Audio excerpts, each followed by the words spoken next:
It's the music industry's worst-kept secret, a company ruled by fear and intimidation. This is the inside story of Sony Music Australia under the reign of its long-time CEO, Dennis Handlin. The legend of Dennis has lived on for a long time, and everybody is aware of it. This is not a secret. You seem reluctant to say Dennis Handlin's name. Is there... Can I just have a moment? Sorry. It's always been a massive story that has been waiting to come out. And it could never come out while Dennis was still at the helm because people were so scared. There was a sense that he was untouchable. Allegations of systemic bullying. I felt targeted, I felt manipulated, and I certainly felt abused. So, yeah, there's only so much you can put up with. A culture where discrimination and sexual misconduct were allowed to thrive. I was sexually harassed when I worked at Sony. I've had friends sexually assaulted. It's just the norm. For the first time, these are the voices Sony Music tried to silence.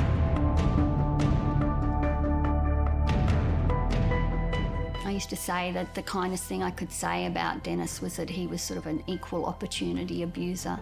You know, he was as mean to men as he was to women. The neglect of corporate governance on this issue is staggering.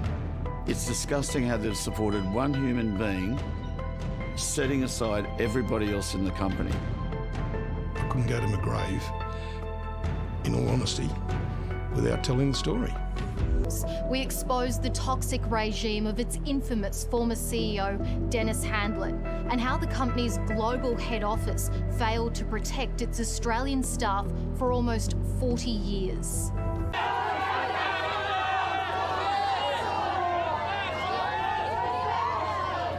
At annual awards ceremonies around the world, Sony Music's success is on show. Lots of high-selling artists, high-profile artists, basically all the household names. Congratulations, Tina!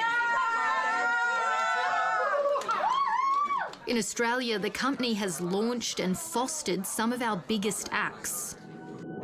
But the man behind these record deals was even more formidable than the stars themselves.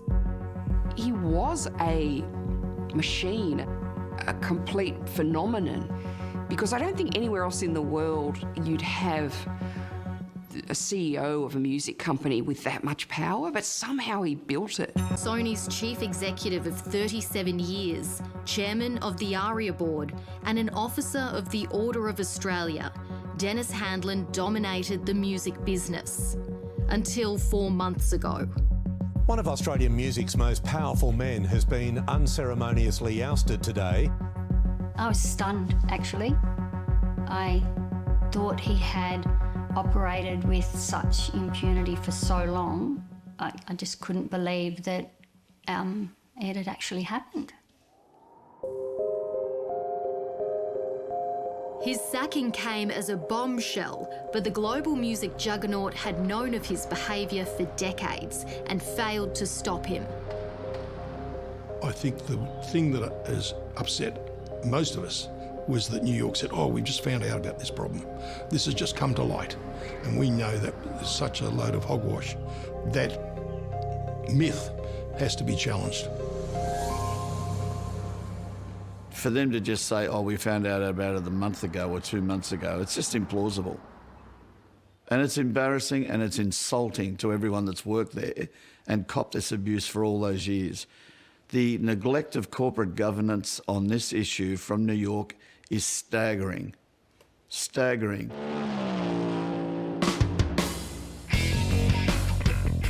It was the 1970s, an era of disco and rock and roll, when Dennis Handlin began his career with Sony Music in the mailroom. His ambition was unstoppable, and he quickly worked his way up into management. He was a personality for sure, because he was alive and unpredictable. In fact, his mantra was, you can sleep when you're dead.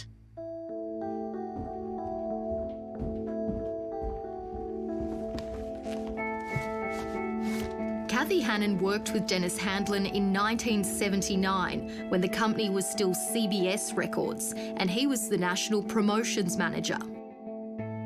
When I first met him, I thought he was just overly enthusiastic. But after a while, I realised that he would do anything at any cost to get his product onto the top 100 charts. And he was quite erratic and unpredictable in his commands and his demands of staff. Kathy loved the music business but was appalled by the demands of Handlin. She recalls an occasion where he hired a model for a topless promotion at a local radio station. She was to flash her chest with "I Want You to Want Me," the Cheap Trick single, written in lipstick on her chest. When the model didn't turn up, Handlin told Kathy she had to do it. I was totally shocked, and there's absolutely no way I would do that. I mean, for goodness sake, trying to keep credibility in that industry. So I refused. I was later called back and told by Dennis to come into the office, and he banged on the desk and said, "You don't know how to do your job. I want your resignation in the morning." So I went home crying, and in 1979 there was no recourse. So I wrote up my resignation, delivered it the next day, and I left the next day. Dennis was very volatile, I remember that, and sort of being a bit shocked by kind of how intense he was. And in both ways, when he was happy, it was, the whole office was, fun and games, and when he was not, it was like, whoa, he's on the rampage, and everybody wanted to get out of the way.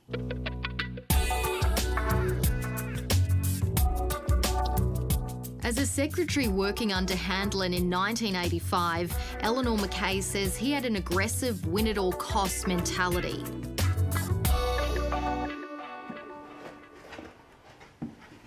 He was hyper-competitive. He liked to win. He didn't brook any opposition. He was definitely of the, if you weren't for him, you were against him. That was it, and I remember, I don't know if I can swear, but I remember in the sales meetings, he'd get everyone to chant, fuck EMI, fuck Warners, So it wasn't enough to go, we're great, we're the best. It's like everybody else is shit, and that was kind of his approach.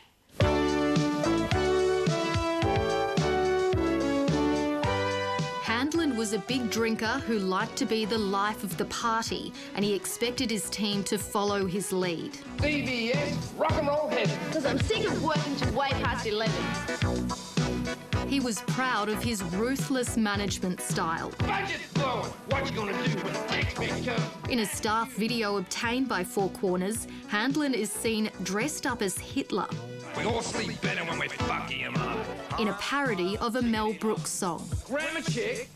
I think in an industry that tolerates bad behaviour, he was a star performer. Said to myself, let's get the fuck out of here.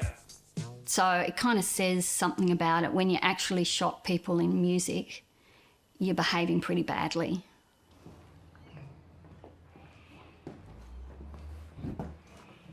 Alan Terry was Dennis Handlin's 2IC. He's never before broken ranks with Sony Music. To me, not to have done this interview would have been unconscionable, knowing what I know. It's a big statement. I couldn't go to my grave, in all honesty, without telling the story. As the chief financial officer throughout the 80s and most of the 90s, Alan worked more closely with Handlin than just about anyone else in the company. Initially, I thought we had a really, really good working relationship, and we went on so many overseas trips together, business trips together. A lot of them were very enjoyable, a lot of them were very rewarding. But his abuses later on became more and more hurtful. What were the first signs of trouble? Well, very early on, Dennis called me into his office one morning and said, "Alan, the receptionist now reports to you directly, I said, fine, okay. He said, now I want you to fire her. I said, she's been a receptionist for 10 years. He said, no, I want a younger, more attractive, sexy-looking person at the front desk to be the initial contact of the company. So that receptionist, after 10 years service, was fired. For Alan, it was a disturbing insight into Handlin's obsession with control. Dennis got consumed by power, no question about it. It was his company, it was his train set, and anyone below him, including myself, as 2IC, were basically puppets. And he pulled all the strings and he demanded his actions to be followed, and we, like puppeteers, were just pulled from side to side.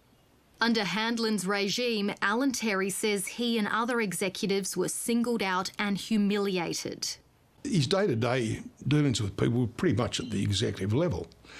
So they're the people who really copped the abuse and the toxic behaviour. Occasionally he would bring some lower minion into a board meeting and absolutely destroy them in front of his superior. But it was meted out to everybody, nobody escaped.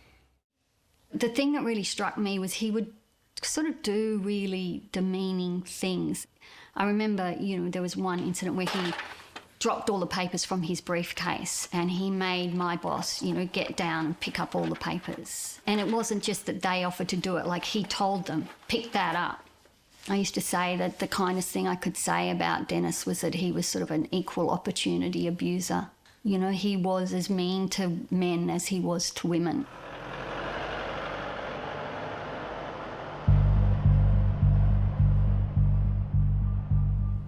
He was extremely controlling, manipulative, and had a management philosophy that if it wasn't broken, break it. Greg Lockhart was the keeper of secrets at Sony for 14 years. As the head of human resources from 1987, it was his job to clean up and cover up Dennis Handlin's abuses. I'd come into work of a day and there would be someone every day that I would have to put back together again from some drama that Dennis had created the night before or the day before that was very traumatised. And putting people back together again became a full-time job for me.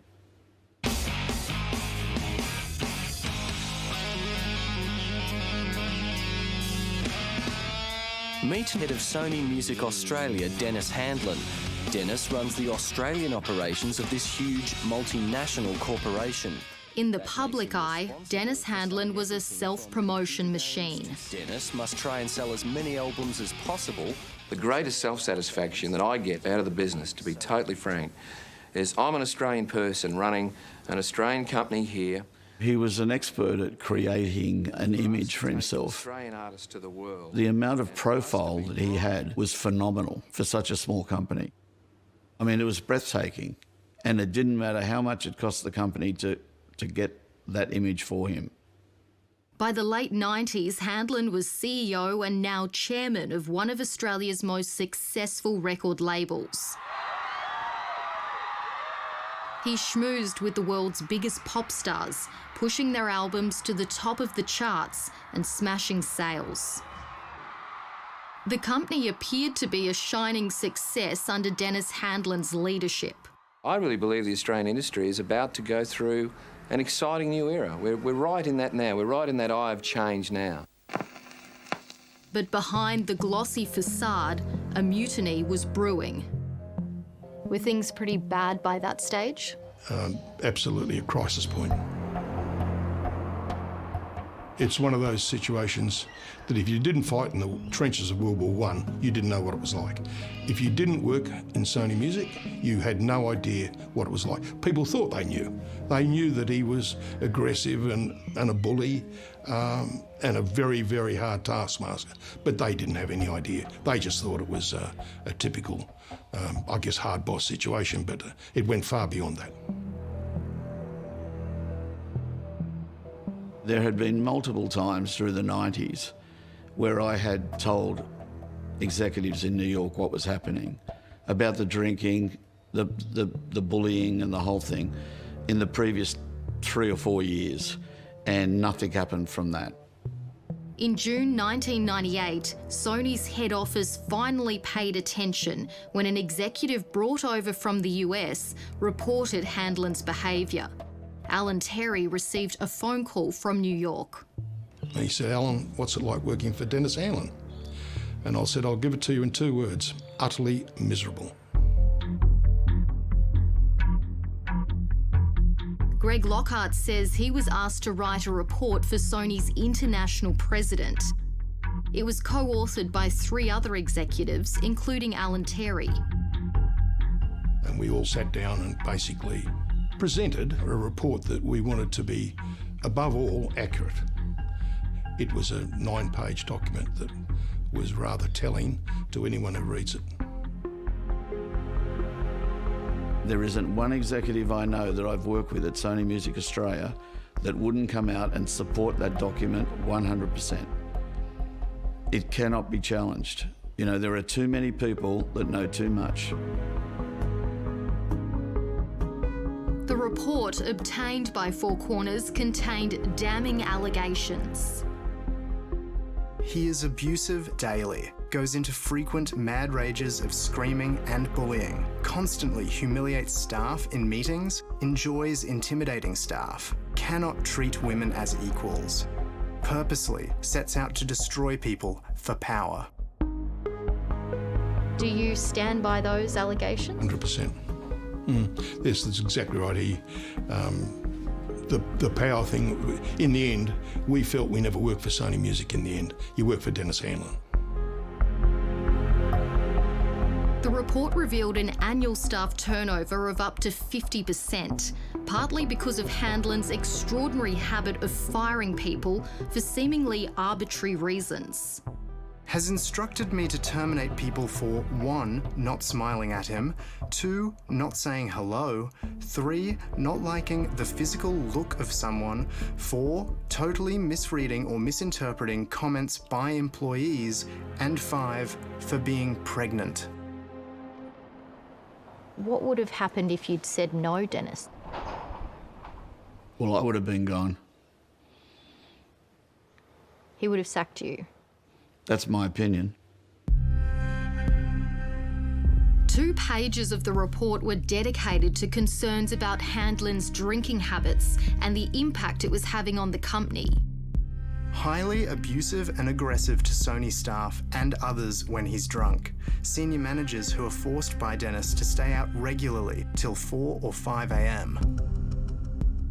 But perhaps the most shocking allegation of all was detailed by Greg Lockhart on the final page. Such is the level of Dennis's obsession with total control that I have been instructed on a dozen different occasions to have personnel followed by private detectives.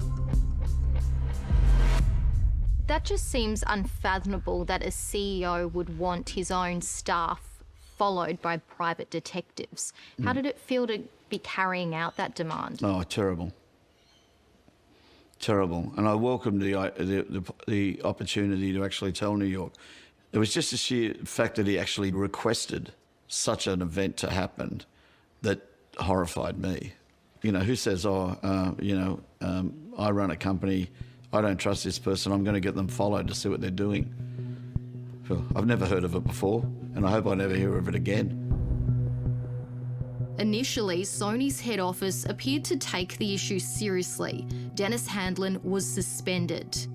An investigation was launched with 10 Australian executives flown to New York for interviews.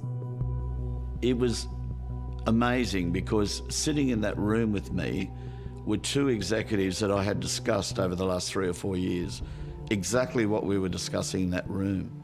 Yet not one of them spoke up and said, well, actually, Greg did tell us.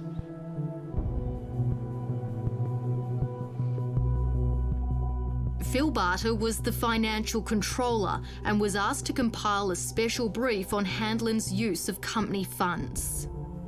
I was asked about misuse of company funds and to report on examples of where Dennis may have used company funds for personal benefit rather than corporate benefit. Phil Barter says he provided evidence of a dozen different occasions when Handlin had allegedly spent company money on personal expenses, including up to $15,000 on his school reunion in Brisbane. There was 3 business class airfares for Dennis, his wife and the chauffeur. There was a limousine hire for a car to use for the day. There was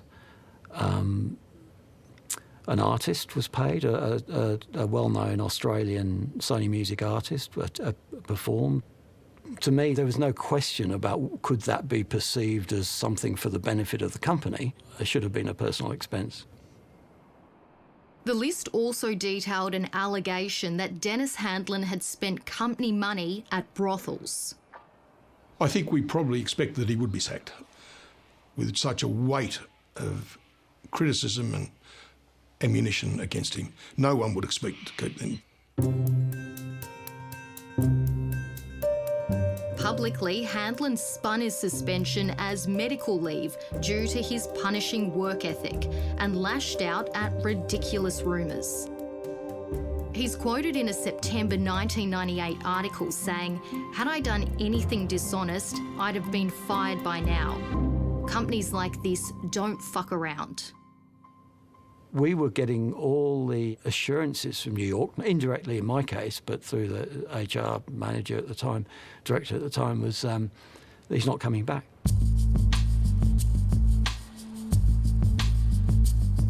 But 3 months into Dennis Handlin's suspension, a decision was handed down that shocked staff. Their CEO was returning.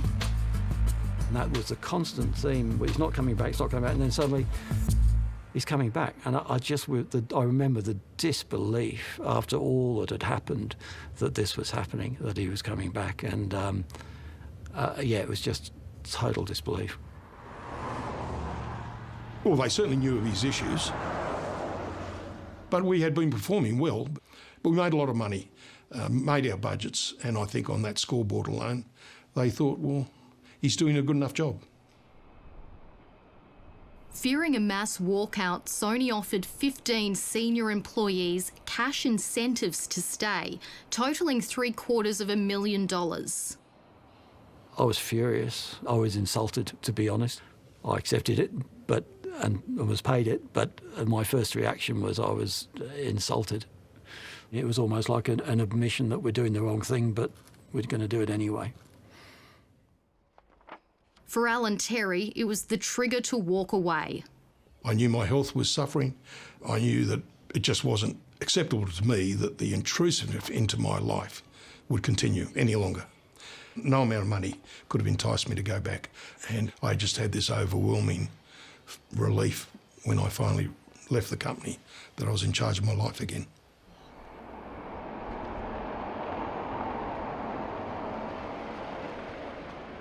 Nine of the 10 executives involved left Sony Music Australia within the next 4 years. Dennis Handlin emerged more powerful than ever, not only within the company, but now as the chairman of the ARIA board.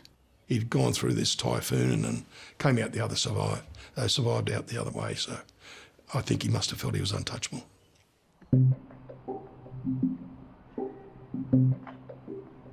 Handlin's reign at Sony would continue for another 2 decades, and many more people would suffer. I was pretty well used and thrown out, not only by Dennis, by Sony Music itself. Shane Earl worked as Dennis Handlin's private chauffeur for 4 years. As far as I was concerned, I was his servant. I was there for him to serve him, and I thought I was doing the right thing. But I hung him for too long. I got torn to pieces.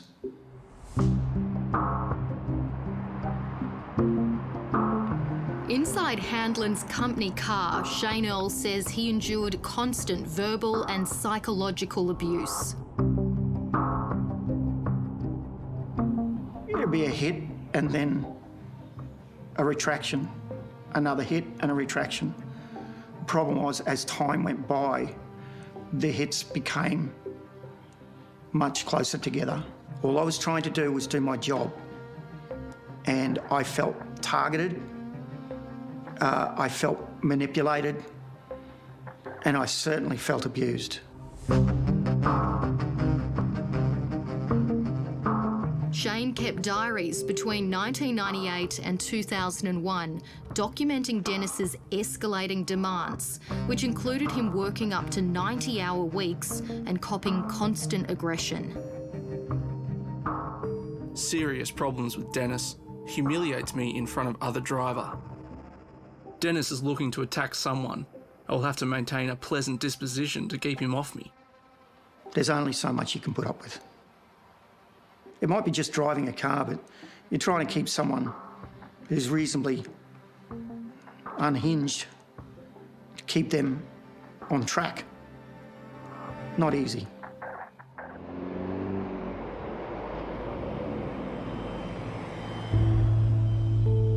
In one instance, Shane picked up Handlin after a late-night drinking session in Sydney's CBD. He had a little regular stop, which was Harry's Cafe to Wheels, a place where you buy a meat pie down near the naval base. And a lot of people frequent it, especially early hours in the morning. Handlin asked Shane for cash to buy a pie. No, Dennis, I don't have any money. Do you have any money? Because I don't. All I got was F you, F you, F you, screaming at the top of his voice. Just acting like a, I don't know, a child, because he didn't get his meat pie. Shane says the abuse escalated on the drive home. It was relentless. I increased speed on the harbour bridge, and I kept increasing my speed because I just wanted him out. I was having so much trouble processing the yelling and the screaming, and also trying to drive.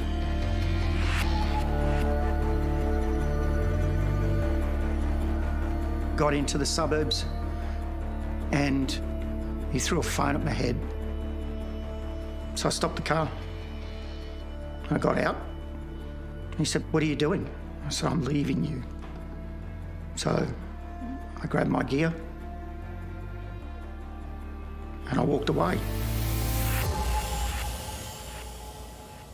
When Shane was fired in March 2001, he says he tried to tell Sony's New York head office about the abusive behaviour. He was paid out, but once again, nothing was done about Handlin. When my tenure was over, I thought I had an opportunity to let New York know that the beast was back, because that's all I can describe him as. The first time, their warning was from the 10 executives.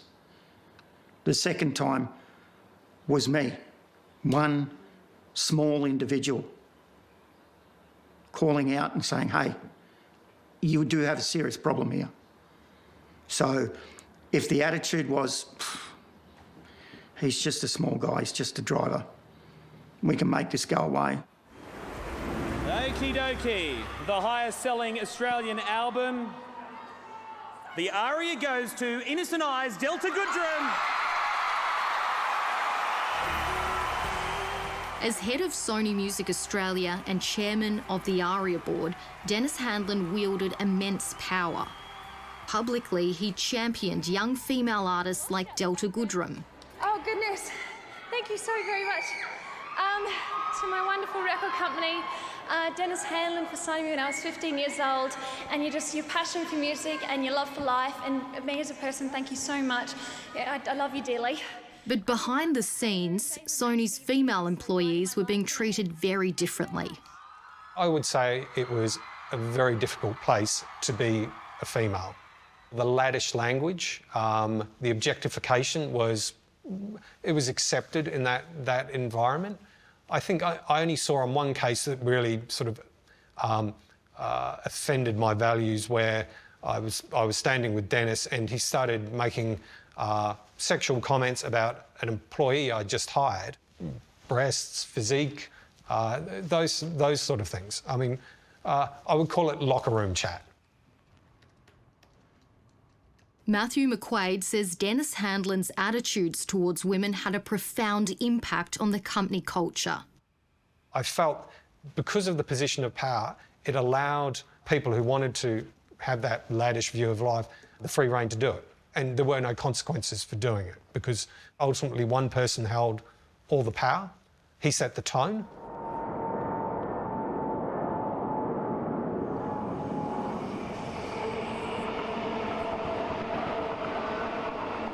It was so common that the male executives would comment and leer at these women to their face, making comments about their bodies right out in the open, you know, making leering comments about their breasts or any part of their bodies, like they were just an object or a piece of meat.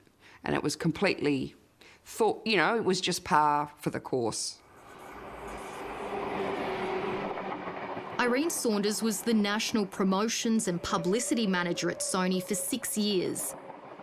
She says the discrimination was most glaring when female employees fell pregnant. I started to notice that as women would go off to have a child and be on maternity leave, that they just wouldn't come back. And then it became like an open secret that if you had a child at Sony, you'd be made redundant on maternity leave. People just used to joke, like, wow, how have you got kids at Sony? Haven't they gotten rid of you yet? Irene was forced out after taking maternity leave to have her third child. So I was, you know, a few months off coming back when I just got a phone call to come in for a meeting. And I thought, oh, here it is. And I was told that, well, first of all, they expressed concerns that the type of job it is, going to gigs and, you know, long hours and so on, you know, that's going to be tough to do with 3 kids, isn't it? And I thought to myself, Dennis has 6 kids. You know, would you ask a man that? But then they said, well, it looks like there's going to be a big restructure. There may not be a role for you, so you're going to be better off jumping first before you're pushed. We've confirmed at least 7 women were made redundant while on maternity leave over a 6-year period, up to 2013. They were all paid cash settlements. It sounds like Sony's done a pretty good job of silencing women over the years. A remarkable job, a remarkable job. I mean, it's always been a massive story that has been waiting to come out. And it would never come out while Dennis was still at the helm because people were so scared. There would usually be a clause in there to say that the terms of the termination couldn't be discussed once the monetary payment was received. Did it feel like gag money? It was exactly gag money.